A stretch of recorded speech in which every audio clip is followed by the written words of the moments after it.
জাতীয় বিশ্ববিদ্যালয়ের অনেক কলেজে বন্ধ হতে পারে স্নাতকোত্তর কোর্স। শিক্ষিকাকে বিএনপি নেতার জুতা পেটার ভিডিও ভাইরাল, সেই নেতা বহিষ্কার। কৃত্রিম সংকটে বাড়ছে ভোজ্য তেলের দাম, নাভিশ্বাস ক্রেতাদের। টাকা ছাপিয়ে ঋণ নিচ্ছে সরকার। সাতক্ষীরায় বিপুল পরিমাণ রাসায়নিক মিশ্রিত আম জব্দ। 150 টাকায় দেখা যাবে বাংলাদেশ নিউজিল্যান্ড টি-20 ম্যাচ। 128 বছর পর অলিম্পিকে ক্রিকেট, শুরু হলো স্টেডিয়াম নির্মাণ। দর্শক, শুনছিলেন দিনের খবরের প্রধান শিরোনাম, এবার বিস্তারিত। তার আগে আমাদের ইউটিউব চ্যানেল সাবস্ক্রাইব করুন এবং সব খবর পেতে ফেসবুক পেজ ফলো করে রাখার পাশাপাশি ওয়েবসাইট ভিজিট করুন।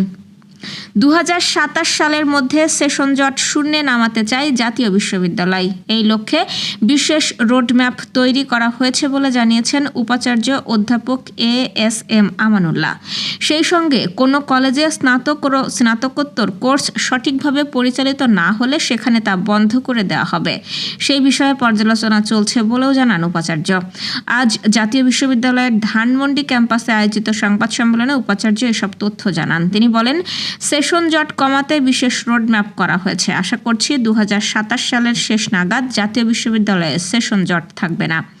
সঠিকভাবে স্নাতকোত্তর কোর্স পরিচালিত না হলে তা বন্ধ করা হবে বলেও জানান অধ্যাপক এএসএম আমানুল্লাহ। তিনি বলেন, যত্রতত্র স্নাতকোত্তর কোর্স খোলা হয়েছে। অনেক কলেজে শিক্ষক ও পর্যাপ্ত সুযোগ সুবিধা নেই। এগুলো আমরা রিভিউ করছি। আমরা নতুন করে কোর্স চালু করার প্রক্রিয়া বন্ধ রেখেছি। আর যেসব কলেজে সঠিকভাবে স্নাতকোত্তর কোর্স পরিচালিত হবে না তা বন্ধ করা হবে। স্নাতক পর্যায়ে ইংরেজি শিক্ষাকে বিশেষ গুরুত্ব দেওয়া হচ্ছে বলে জানিয়ে উপাচার্য বলেন, প্রথম বর্ষের পর দ্বিতীয় ও তৃতীয় বর্ষেও 100 নম্বরের কমিউনিকেটিভ ইংলিশ কোর্স চালু করার পরিকল্পনা রয়েছে। পাশাপাশি আইসিটি শিক্ষায় দক্ষতা বৃদ্ধিতে দ্বিতীয় বর্ষেও 100 নম্বরের আইসিটি কোর্স রাখা হচ্ছে। রাজশাহীর দুর্গাপুরে দাউকান্দি সরকারি বিশ্ববিদ্যালয় কলেজে ঢুকে ভাঙচুর ও শিক্ষিকার সঙ্গে অশোভন আচরণের দায়ে অভিযুক্ত বিএনপি নেতাকে বহিষ্কার করেছে দলটি। আজ বিএনপির সিনিয়র যুগ্ম মহাসচিব অ্যাডভোকেট রুহুল কবির রিজভী স্বাক্ষরিত এক বিজ্ঞপ্তিতে এই তথ্য জানানো হয়।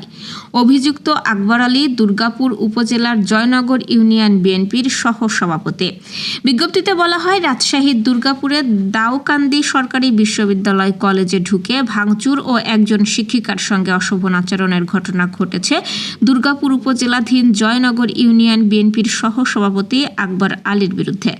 দলীয় নীতি, আদর্শ ও শৃঙ্খলা পরিপন্থী কার্যকলাপে জড়িত থাকার সুস্পষ্ট অভিযোগে আকবর আলীকে বিএনপির প্রাথমিক সদস্য সহ সব পর্যায়ের দলীয় পদ থেকে বহিষ্কার করা হয়েছে। বৃহস্পতিবার দুপুরে দুর্গাপুরের দাউকান্দি সরকারি বিশ্ববিদ্যালয় ডিগ্রির দ্বিতীয় বর্ষের পরীক্ষা চলাকালে এই ঘটনা ঘটে। পরীক্ষা কেন্দ্র হওয়ায় কলেজ ও আশপাশের 100 গজ এলাকায় 144 ধারা জারি ছিল এবং সকাল থেকেই পুলিশ মোতায়েন ছিল। দুপুরের দিকে স্থানীয় বিএনপির কয়েকজন নেতাকর্মী অধ্যক্ষ আব্দুর রাজ্জাকের কক্ষে গিয়ে বিভিন্ন বিষয় নিয়ে বাকবিতণ্ডায় জড়ান। বিশেষ করে আগের অধ্যক্ষের সময়ে কলেজের আয় ব্যয়ের হিসাব চান তারা। এ নিয়ে তাদের মধ্যে কথা কাটাকাটি হয়। এক পর্যায়ে তারা প্রভাষক আলেয়া খাতুন হীরাকে মারধর করেন। এই ঘটনার ভিডিও আজ সামাজিক যোগাযোগ মাধ্যমে ভাইরাল হয়। দেশের সয়াবিন তেলের বাজার এখন সিন্ডিকেটের দখলে, এমন অভিযোগ উঠছে নতুন করে। মাত্র 4 থেকে 5টি বড় কোম্পানির হাতে নিয়ন্ত্রিত এই বাজারে কৃত্রিম সংকট তৈরি করে বাড়ানো হচ্ছে দাম। পর্যাপ্ত আমদানি ও মজুত থাকা সত্ত্বেও মিল পর্যায়ে সরবরাহ কমিয়ে দেওয়ায় খুচরা বাজারে বোতলজাত তেলের সংকট দেখা দিয়েছে। ফলে খোলা সয়াবিন তেলের দাম লিটার প্রতি বেড়ে দাঁড়িয়েছে প্রায় 210 টাকায়। ব্যবসায়ীদের দাবি, আন্তর্জাতিক বাজারে দাম ও উৎপাদন খরচ বাড়ায় মূল্য সমন্বয় প্রয়োজন। তবে ভোক্তা অধিকার সংশ্লিষ্টদের অভিযোগ, এটি পরিকল্পিত কারসাজি, যার মাধ্যমে সাধারণ মানুষ জিম্মি করা হচ্ছে। সরকার একাধিকবার সতর্ক করলেও বাজারে এর প্রভাব খুব একটা দেখা যাচ্ছে না। ফলে নিত্য প্রয়োজনীয় এই পণ্য কিনতে গিয়ে চরম ভোগান্তিতে পড়ছেন সাধারণ মানুষ।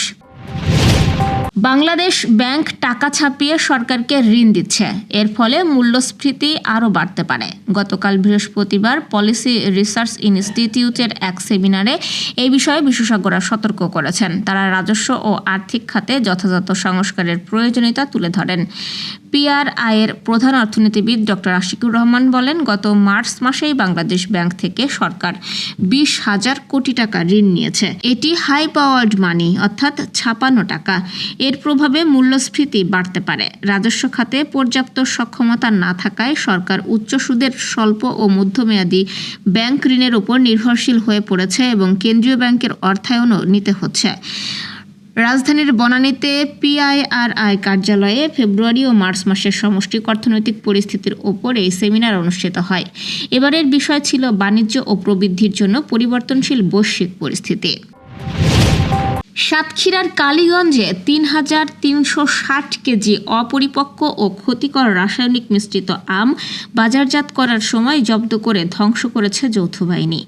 ভাড়াশিমলা ইউনিয়নের শুইলপুর এলাকায় গোপন সংবাদের ভিত্তিতে এই অভিযান পরিচালিত হয় যৌথভাবে। কালীগঞ্জ উপজেলা প্রশাসন জানিয়েছে, ইথিলিন নামক হরমোন ব্যবহার করে অপরিপক্ক আম পাকিয়ে ঢাকায় পাঠানো হচ্ছে এমন গোপন সংবাদের ভিত্তিতে অভিযান চালানো হয়। এ সময় ঢাকাগামী একটি পিকআপ তল্লাশি করে 168 ক্যারেটে থাকা 3,360 কেজি আম জব্দ করা হয়। পরে ভ্রাম্যমাণ আদালতের নির্দেশে জব্দকৃত আমগুলো শুইলপুর বিজিবি ক্যাম্প সংলগ্ন ভেড়িবাঁধ সড়কে রোলার দিয়ে পিষে বিনষ্ট করা হয়। তবে জব্দকৃত আম ঠিক কী ধরনের রাসায়নিক ছিল, তার মাত্রা কতটুকু এবং তা পরীক্ষাগারে যাচাই করা হয়েছিল কিনা এ বিষয়ে স্পষ্ট কিছু জানানো হয়নি। এ নিয়ে স্থানীয়দের মধ্যেও প্রশ্ন দেখা দিয়েছে। প্রথম ওয়ানডেতে হারের পর টানা 2 জয়ে সিরিজ নিশ্চিত করেছে বাংলাদেশ। এবার পালা টি-20-র। আগামী 27 ও 29 এপ্রিল বাংলাদেশ নিউজিল্যান্ডের মধ্যকার 3 ম্যাচ সিরিজের প্রথম 2 টি-20 চট্টগ্রামের বীরশ্রেষ্ঠ ফ্লাইট লেফটেন্যান্ট মতিউর রহমান স্টেডিয়ামে অনুষ্ঠিত হবে। সিরিজের প্রথম 2 ম্যাচের টিকিটের মূল্য প্রকাশ করেছে বাংলাদেশ ক্রিকেট বোর্ড। বিসিবি জানিয়েছে, টিকিটের সর্বোচ্চ মূল্য 150 টাকা এবং সর্বোচ্চ 1500 টাকা নির্ধারণ করা হয়েছে। বিসিবি জানিয়েছে, টিকিটের সর্বনিম্ন মূল্য 150 টাকা এবং সর্বোচ্চ 1500 টাকা নির্ধারণ করা হয়েছে। বাংলাদেশ নিউজিল্যান্ডের টি-20 সিরিজের টিকিট অনলাইনে পাওয়া যাবে। বাংলাদেশ ক্রিকেট বোর্ডের নির্ধারিত ওয়েবসাইট থেকে টিকিট সংগ্রহ করতে পারবেন ক্রিকেট প্রেমীরা।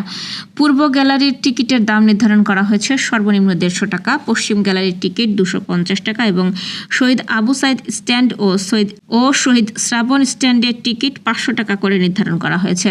গ্র্যান্ড স্ট্যান্ডের পূর্ব ও পশ্চিমাংশের টিকিটের দাম ধরা হয়েছে 1500 টাকা করে। স্টেডিয়ামের ছাদে অবস্থিত পূর্ব ও পশ্চিম প্যাভিলিয়ন এন্ডেড টিকিটের দামও 1500 টাকা করে নির্ধারণ করা হয়েছে।